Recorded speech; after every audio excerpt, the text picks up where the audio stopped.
The Chronicles of Narnia by C.S. Lewis.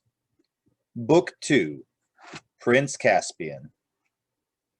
Chapter 12, Sorcery and Sudden Vengeance. Meanwhile, Trumpkin and the two boys arrived at the dark little stone archway which led into the inside of the mound, and two sentinel badgers, the white patches on their cheeks were all Edmund could see of them, leapt up with bared teeth and asked them in snarly voices, "Who goes there?" "Trumpkin," said the dwarf, "bringing the High King of Narnia out of the far past." The badgers nosed at the boys' hands. "At last," they said, "at last." "Give us a light, friends," said Trumpkin. The badgers found a torch just inside the arch, and Peter lit it and handed it to Trumpkin. "The DLF had better lead," he said. "We don't know our way about this place." Trumpkin took the torch and went ahead into the dark tunnel. It was a cold, black, musty place with an occasional bat fluttering in the torchlight and plenty of cobwebs. The boys, who had been mostly in the open air since that morning at the railway station, felt as if they were going into a trap or a prison. "I say, Peter," whispered Edmund, "look at those carvings on the walls. Don't they look old? And yet we're older than that. When we were last here, they hadn't been made." "Yes," said Peter, "that makes one think." The dwarf went on ahead, and then turned to the right, and then to the left, and then down some steps, and then to the left again. Then at last they saw a light ahead, light from under a door. And now, for the first time, they heard voices, for they had come to the door of the central chamber. The voices inside were angry ones. Someone was talking so loudly that the approach of the boys and the dwarf had not been heard. "Don't like the sound of that," whispered Trumpkin to Peter. "Let's listen for a moment." All three stood perfectly still on the outside of the door. "You know well enough," said a voice. "That's the king," whispered Trumpkin. "Why the horn was not blown at sunrise this morning? Have you forgotten that Miraz fell upon us almost before Trumpkin had gone? And we were fighting for our lives for the space of 3 hours or more. I blew it when first I had a breathing space." I'm not likely to forget it," came the angry voice. "When my dwarves bore the brunt of the attack and 1 in 5 of them fell." "That's Knickerbrick," whispered Trumpkin. "For shame, dwarf," came a thick voice. "Truffle hunters," said Trumpkin. "We all did as much as the dwarves, and none more than the king." "Tell that tale your own way for all I care," answered Knickerbrick. "But whether it was that horn was blown too late, or whether there was no magic in it, no help has come. You great clerk, you master magician, you know all. Are you still asking us to hang our hopes on Aslan and King Peter and all the rest of it?" "I confess, I cannot deny it, that I am deeply disappointed in the result of the operation," came the answer. "That'll be Dr. Cornelius," said Trumpkin. "To speak plainly," said Knickerbrick. "your wallet's empty, your eggs addled, your fish uncut, your promises broken. Stand aside then and let others work. And that is why—" "The help will come," said Truffle Hunter. "I stand by Aslan. Have patience, like us beasts. The help will come. It may be even now at the door." "Pah!" snarled Knickerbrick. "You badgers would have us wait till the sky falls and we can all catch larks. I tell you, we can't wait. Food is running short. We lose more than we can afford at every encounter. Our followers are slipping away." "And why?" asked Truffle Hunter. "I'll tell you why. Because it got noised among them that we have called on the kings of old, and the kings of old have not answered. The last word Trumpkin spoke before he went, and went most likely to his death, were, 'If you must blow the horn, do not let the army know why you blow it or what you hope from it.' But that same evening, everyone seemed to know." "You'd better have shoved your gray snout in a hornet's nest, badger, that suggests that I am the blab," said Knickerbrick. "Take it back, or—" "Don't stop it, both of you," said King Caspian. "I want to know what it is that Knickerbrick keeps on hinting we should do. But before that, I want to know who these two strangers are whom he has brought into our council, and who stand there with their ears open and their mouths shut." "They are friends of mine," said Knickerbrick. And what better right have you yourself to be here than you're a friend of Trumpkins and the Badgers? And what right has that old dotard in the black gown to be here except that he is your friend? Why am I the only one who can't bring in his friends? His Majesty is the king to whom you have sworn allegiance, said Truffle Hunter sternly. Court manners, Sneered Knickerbrick. But in this hole we may talk plainly. You know, and he knows, that this Telmarine boy will be king of nowhere and nobody in a week, unless we can help him out of the trap in which he sits. Perhaps, said Cornelius, your new friends would like to speak for themselves. You there, who and what are you? Worshipful Master Doctor, Came a thin, whining voice. So please you, I'm only a poor old woman, I am, and very obliged to his worshipful dwarfship for his friendship, I'm sure. His Majesty, bless his handsome face, has no need to be afraid of an old woman that's nearly doubled up with the rheumatics and hasn't 2 sticks to put under her kettle. I have some poor little skill, not like yours, Master Doctor, of course, in small spells and cantrips that I'd be glad to use against our enemies if it was agreeable to all concerned, for I hate 'em. Oh, yes, no one hates better than me. That is all most interesting and satisfactory, said Dr. Cornelius. I think I know now what you are, madam. Perhaps your other friend Knickerbrick would give some account of himself. A dull, gray voice, at which Peter's flesh crept, replied, I am hunger, I am thirst. Where I bite, I hold till I die. And even after death, they must cut out my mouthful from my enemy's body and bury it with me. I can fast 100 years and not die. I can lie 100 nights on the ice and not freeze. I can drink a river of blood and not burst. Show me your enemies.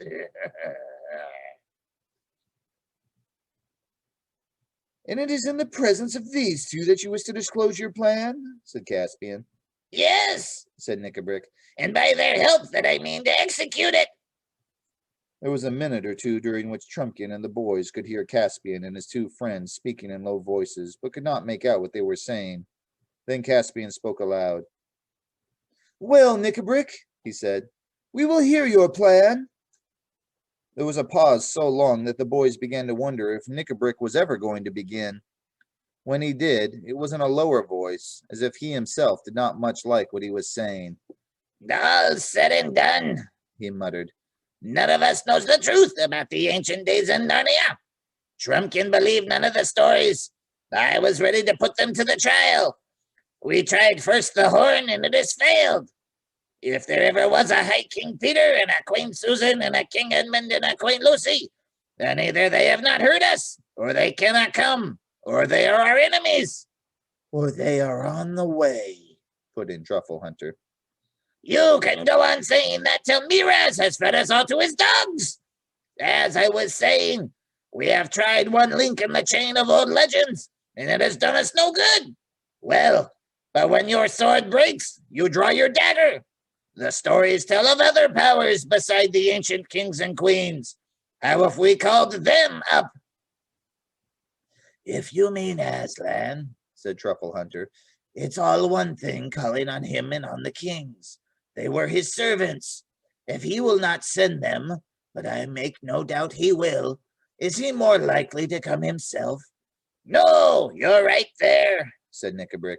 Aslan and the kings go together. Either Aslan is dead, or he is not on our side, or else something stronger than himself keeps him back. And if he did come, how do we know he'd be our friend? He was not always a good friend to dwarves, by all that's told, not even to wild beasts. Ask the wolves. And anyway, he was in Narnia only once that I ever heard of, and he didn't stay long. You may drop Aslan out of the reckoning. I was thinking of someone else. There was no answer, and for a few minutes it was so still that Edmund could hear the wheezy and snuffling breath of the badger. Who do you mean? Said Caspian at last. I mean, a power so much greater than Aslan's that it held Narnia spellbound for years and years, if the stories are true. The White Witch! Cried three voices all at once, and from the noise Peter guessed that three people had leapt to their feet. Yes, said Knickerbrick very slowly and distinctly. I mean the witch. Sit down again. Don't all take fright at a name as if you were children. We want power, and we want a power that will be on our side. As for power, do not the stories say that the witch defeated Aslan and bound him and killed him on the very stone, which is over there, just beyond the light? But they also say that he came to life again, said the badger sharply. Yes, they say, answered Knickerbrick. But you'll notice that we hear precious little anything he did afterwards. He just fades out of the story. How do you explain that if he really came to life? Isn't it much more likely that he didn't, and that the stories say nothing more about him because there was nothing more to say? He established the kings and queens, said Caspian. A king who has just won a great battle can usually establish himself without the help of a performing lion, said Knickerbrick. There was a fierce growl, probably from Truffle Hunter. And anyway, Knickerbrick continued, what came of the kings and their reign? They faded too, but it's very different with the witch. They say she ruled for 100 years, 100 years of winter. There's power if you like. There's something practical. But heaven and earth, said the king. Haven't we always been told that she was the worst enemy of all? Wasn't she a tyrant 10 times worse than Miraz? Perhaps, said Knickerbrick in a cold voice. Perhaps she was for you humans, if there were any of you in those days. Perhaps she was for some of the beasts. She stamped out the beavers, I dare say. At least there are none of them in Narnia now. But she got on all right with us dwarves. I'm a dwarf, and I stand by my own people. We're not afraid of the witch. But you've joined with us, said Truffle Hunter. Yes, and a lot of good it has done my people so far, snapped Knickerbrick. Who is sent on all the dangerous raids? The dwarves. Who goes short when rations fail? The dwarves. Who? Lies, all lies, said the badger. And so, said Knickerbrick, whose voice now rose to a scream, if you can't help my people, I'll go to someone who can. Is this open treason, dwarf? asked the king. Put that sword back in its sheath, Caspian, said Knickerbrick. Murder at council, eh? Is that your game? Don't be fool enough to try it. Do you think I'm afraid of you? There's 3 on my side and 3 on yours. Come on, then, snarled Truffle Hunter, but he was immediately interrupted. Stop, said Dr. Cornelius. You go on too fast. The witch is dead. All the stories agree on that. What does Knickerbrick mean by calling on the witch? That gray and terrible voice, which had spoken only once before, said, Oh, is she? And then the shrill, whining voice began. Oh, bless his heart. His dear little majesty needn't mind about the white lady. That's what we call her. Being dead. The worshipful master doctor is only making game of a poor old woman like me when he says that. Sweet master doctor, learned master doctor. Who ever heard of a witch that really died? You can always get them back. Call her up, said the gray voice. We're all ready. Draw the circle. Prepare the blue fire. Above the steadily increasing growl of the badger and Cornelius's sharp "What?" rose the voice of King Caspian like thunder. So that is your plan, Knickerbrick? Black sorcery and the calling up of an accursed ghost? And I see who your companions are. A hag and a werewolf. The next minute or so was very confused. There was an animal roaring, a clash of steel, and the boys and Trumpkin rushed in. Peter had a glimpse of a horrible, gray, gaunt creature, half man and half wolf, in the very act of leaping upon a boy about his own age. And Edmund saw a badger and a dwarf rolling on the floor in a sort of cat fight. Trumpkin found himself face to face with the hag. Her nose and chin stuck out like a pair of nutcrackers. Her dirty gray hair was flying about her face, and she had just got Dr. Cornelius by the throat. At one slash of Trumpkin's sword, her head rolled on the floor. Then the light was knocked over, and it was all swords, teeth, claws, fists, and boots for about 60 seconds. Then silence. Are you all right, Ed? I think so, panted Edmund. I've got that brute Nickabrick, but he's still alive. Weights and water bottles, Came an angry voice. it's me you're sitting on. Get off. You're like a young elephant.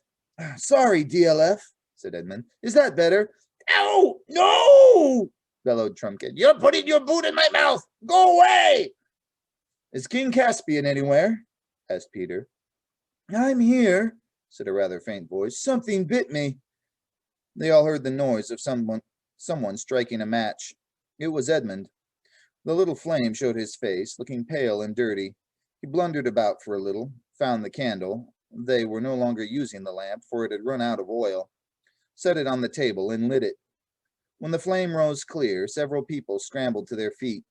6 faces blinked at one another in the candlelight. We don't seem to have any enemies left, said Peter. There's the hag, dead. He turned his eyes quickly away from her. And Nickabrick dead too.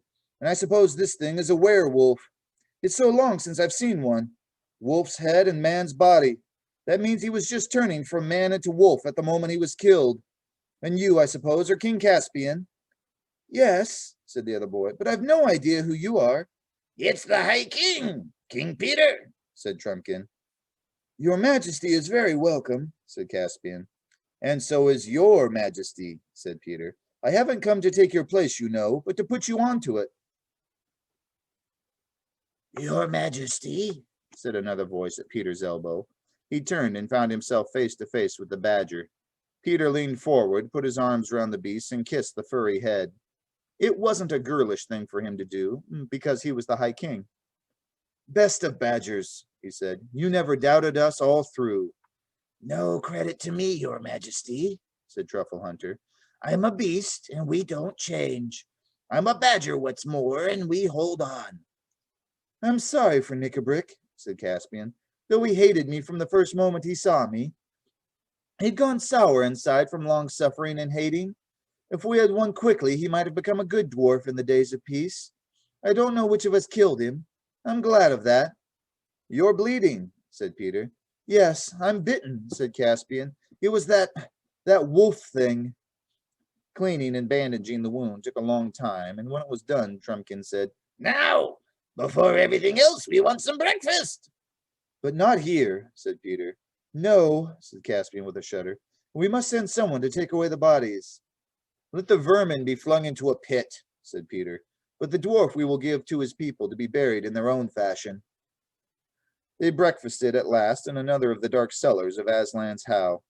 It was not such a breakfast as they would have chosen, for Caspian and Cornelius were thinking of venison pastries, and Peter and Edmund of buttered eggs and hot coffee. But what everyone got was a little bit of cold bear meat out of the boys' pockets, a lump of hard cheese, an onion, and a mug of water. But from the way they fell to, anyone would have supposed it was delicious. The Chronicles of Narnia by C.S. Lewis. Book 2, Prince Caspian. Chapter 13, The High King in Command. Now, said Peter as they finished their meal, Aslan and the girls, that's Queen Susan and Queen Lucy Caspian, are somewhere close. We don't know when he will act. In his time, no doubt, not ours. In the meantime, he would like us to do what we can on our own. You say, Caspian, we are not strong enough to meet Miraz in pitched battle. I'm afraid not, High King, said Caspian. He was liking Peter very much, but was rather tongue-tied. It was much stranger for him to meet the great kings out of the old stories than it was for them to meet him. Very well, then, said Peter. I'll send him a challenge to single combat. No one had thought of this before. Please, said Caspian, could it not be me? I want to avenge my father. You're wounded, said Peter. And anyway, wouldn't he just laugh at a challenge from you? I mean, we have seen that you are a king and a warrior, but he thinks of you as a kid. But, sire, said the badger, who sat very close to Peter and never took his eyes off him. will he accept a challenge even from you? He knows he has the stronger army. Very likely he won't, said Peter, but there's always the chance. And even if he doesn't, we shall spend the best part of the day sending heralds to and fro and all that. By then, Aslan may have done something. At least I can inspect the army and strengthen the position. I will send the challenge. In fact, I will write it at once. Have you pen and ink, Master Doctor? A scholar is never without them, your majesty, answered Dr. Cornelius. Very well, I will dictate, said Peter. And while the doctor spread out a parchment, gnomed his inkhorn, and sharpened his pen, Peter leaned back and, with half-closed eyes, and recalled to his mind the language in which he had written such things long ago in Narnia's golden age. Right, he said at last. And now, if you are ready, Doctor. Dr. Cornelius dipped his pen and waited. Peter dictated as follows. Peter, by gift of Aslan, by election, by prescription, and by conquest, High King over all kings in Narnia, Emperor of the Lone Islands and Lord of Cair Paravel, Knight of the most noble order of the Lion, to Miraz, son of Caspian VIII, sometime Lord Protector of Narnia, and now styling himself as King of Narnia, greeting. Have you got that? Narnia, greeting, muttered the doctor. Yes, sire. Then begin a new paragraph, said Peter. For to prevent the effusion of blood, and for the avoiding of all other inconveniences likely to grow from the wars now levied in our realm of Narnia, it is our pleasure to adventure our royal person on behalf of our trusty and well-beloved Caspian in clean wager of battle to prove upon your lordship's body that the said Caspian is lawful king under us in Narnia, both by our gift and by the laws of the Telmarines, and your lordship twice guilty of treachery, both in withholding the dominion of Narnia from that said Caspian, and in the most abominable, don't forget to spell it with an H, Doctor, a bloody and unnatural murder of your kindly lord and brother, King Caspian, ninth of that name. Wherefore we most heartily provoke, challenge, and defy your lordship to the said combat and Momanchi, and have sent these letters by the hand of our well-beloved and royal brother Edmund, sometime king under us in Narnia, Duke of Lantern Waste and Count of the Western March, Knight of the Noble Order of the Table, to whom we have given full power of determining with your lordship all of the conditions of the said battle, given at our lodging in Aslan's Howe, this 12th day of the month, green roof, in the first year of Caspian 10th of Narnia. That ought to do, said Peter, drawing a deep breath. And now we must send 2 others with King Edmund. I think the giant ought to be one. He's not very clever, you know, said Caspian. Of course not, said Peter. But any giant looks impressive, if only he will keep quiet. And it will cheer him up. But who for the other? Upon my word, said Trumpkin, if you want someone who can kill with looks, Reepicheep would be the best. He would indeed, from all I hear, said Peter with a laugh. If only he wasn't so small. They wouldn't even see him till he was close. Send Glenstorm, sire, said Truffle Hunter. No one ever laughed at a centaur. An hour later, 2 great lords in the army of Miraz, the Lord Glozell and the Lord Caspian, strolled along their lines and picked their teeth after breakfast, looked up and saw coming down to them from the wood the centaur and giant Wimblewether, whom they had seen before in battle, and between them a figure they could not recognize. Nor, indeed, would the other boys at Edmund's school have recognized him if they could have seen him at that moment. For Aslan had breathed on him at their meeting, and a kind of greatness hung about him. What's to do? said Lord Glozell. An attack? A parley, rather, said Sebastian. See, they carry green branches. They are coming to surrender, most likely.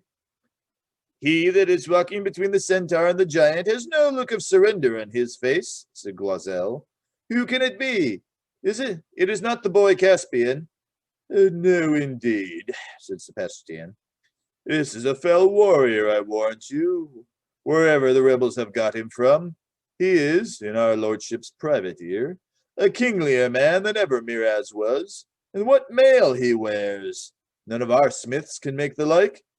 Now wager my dappled Pomley he brings a challenge, not a surrender, said Glozelle. How then? Said Sebastian. We hold the enemy in our fist here. Miraz would never be so harebrained as to throw away his advantage on combat. He might be brought to it, said Glozelle in a much lower voice. Softly, said Sebastian. Step a little aside here out of earshot of these sentries. Now, have I taken your lordship's meaning aright? If the king undertook a wager of battle, whispered Glozelle, why, either he would kill or be killed. So, said Sebastian, nodding his head. And if he killed, we should have won this war. Certainly. And if not? Why, if not? We should be able to win it without the king's grace as with him.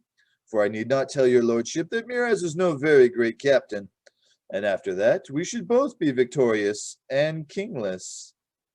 And it is your meaning, my lord, that you and I could hold this land quite as conveniently without a king as with one? Glozelle's face grew ugly. Not forgetting, said he, that it was we who first put him on the throne, and in all the years that he has enjoyed it, what fruits have come our way? What gratitude has he shown us? Say no more, answered Caspian. But look, here comes one to fetch us to the king's tent. When they reached Miraz's tent, they saw Edmund and his two companions seated outside it and being entertained with cakes and wine, having already delivered the challenge and withdrawn while the king was considering it. When they saw them thus at close quarters, the two Telmarine lords thought all three of them very alarming. Inside, they found Miraz, unarmed and finishing his breakfast. His face was flushed, and there was a scowl on his brow. There! He growled, flinging the parchment across the table at them. See what a pack of nursery tales your jackanapes of a nephew has sent us! By your leave, sire, said Glozelle. If the young warrior whom we have just seen outside is the King Edmund mentioned in the writing, then I would not call him a nursery tale, but a very dangerous knight. King Edmund, pah! Said Miraz. Does your lordship believe those old wives' tales about Peter and Edmund and the rest? I believe my eyes, your majesty, said Glozelle. Well, this is to no purpose, said Miraz. But as touching the challenge, I suppose there is only one opinion between us? I suppose so, indeed, sire, said Glozelle. And what is that? Said the king. Most infallibly to refuse it, said Glozelle. For though I have never been called a coward, I must plainly say that to meet that young man in battle is more than my heart would serve me for. And if, as is likely, his brother, the High King, is more dangerous than he, why, on your life, my lord king, have nothing to do with him. Plague on you! Cried Miraz. It was not that sort of counsel I wanted! Do you think I am asking you if I should be afraid to meet this Peter, if there is such a man? Do you think I fear him? I wanted your counsel of the policy of the matter, whether we, having the advantage, should hazard it on a wager of battle. To which I could only answer, your majesty, said Glozelle, that for all reasons the challenge should be refused. There is death in the strange knight's face. There you are again, said Miraz, now thoroughly angry. Are you trying to make it appear that I'm as great a coward as your lordship? Your majesty may say your pleasure, said Glozelle sulkily. You talk like an old woman, Glozelle, said the king. What say you, my lord Caspian? Do not touch it, sire, was the reply. And what your majesty says of the policy of the thing comes in very happily. It gives your majesty excellent grounds for a refusal without any cause for questioning your majesty's honor or courage. Great heaven! Exclaimed Miraz, jumping to his feet. Are you also bewitched today? Do you think I am looking for grounds to refuse it? You might as well call me coward to my face. The conversation was going exactly as the two lords wished, so they said nothing. I see what it is, said Miraz, after staring at them as if his eyes would start out of his head. You are as lily-livered as hares yourselves, and have the effrontery to imagine my heart after the likeness of yours. Grounds for refusal indeed. Excuses for not fighting? Are you soldiers? Are you Telmarines? Are you men? And if I refuse it, as all good reason of captaincy and martial policy urge me to, you will think and teach others to think I was afraid. Is it not so? No man of your majesty's age, said Glozell, would be called coward by any wise soldier for refusing the combat with a great warrior in the flower of his youth. So I'm to be a dotard with one foot in the grave as well as a dastard, replied Miraz. I'll tell you what it is, my lords. With your womanish counsels, ever shying from the true point, which is one of policy, you have done the very opposite of your intent. I had meant to refuse it, but I'll accept it. Do you hear? Accept it. I'll not be shamed because some witchcraft or treason has frozen both your bloods. We beseech your majesty, said Glozell, but Miraz had flung out of the tent, and they could hear him bawling out his acceptance to Edmund. The two lords looked at one another and chuckled quietly. I knew he'd do it if he were properly chafed, said Glozell, but I'll not forget he called me coward. It shall be paid for. There was a great stirring at Aslan's house when the news came back and was communicated to the various creatures. Edmund, with one of Miraz's captains, had already marked out the place for the combat, and ropes and stakes had been put round it. 2 Telmarines were to stand at 2 of the corners, and 1 in the middle of one side, as marshals of the lists. 3 marshals for the other 2 corners, and the other side were to be furnished by the High King. Peter was just explaining to Caspian that he could not be one because his right to the throne was what they were fighting about, when suddenly a thick, sleepy voice said, Your Majesty, please. Peter turned, and there stood the eldest of the Bulgy Bears. If you please, Your Majesty, he said. I'm a bear, I am. To be sure, so you are, and a good bear, too, I don't doubt, said Peter. Yes, said the bear. Oh, but it was always a right of the bears to supply one marshal of the lists.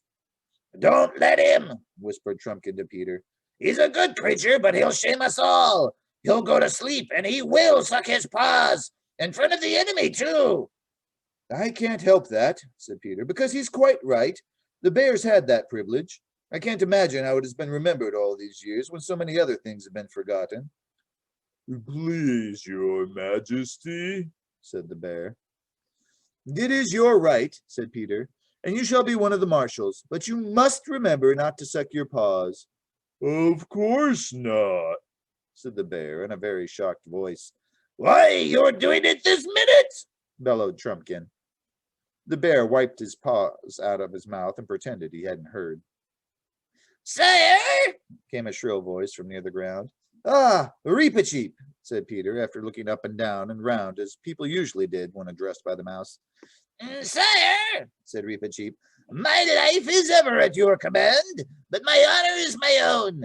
Sire, I have among my people the only trumpeter in your majesty's army. I had a thought perhaps we might have been sent with the challenge. Sire, my people are grieved. Perhaps if it were your pleasure that I should be a marshal of the lists, it would content them. A noise not unlike thunder broke out from somewhere overhead at this point, as Giant Wimbleweather burst into one of those not very intelligent laughs to which the nicer sort of giants are so liable. He checked himself at once and looked as grave as a turnip by the time Reepicheep discovered where the noise had come from. I'm afraid it would not do, said Peter very gravely. Some humans are afraid of mice.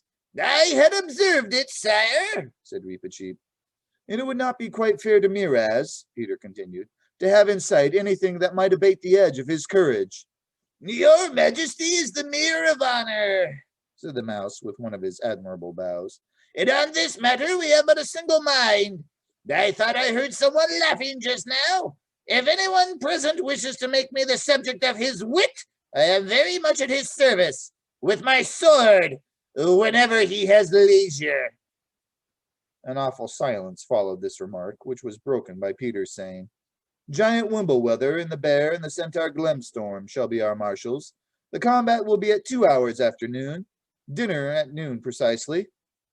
I say, said Edmund as they walked away, I suppose it is all right. I mean, I suppose you can beat him. That's what I'm fighting him to find out, said Peter.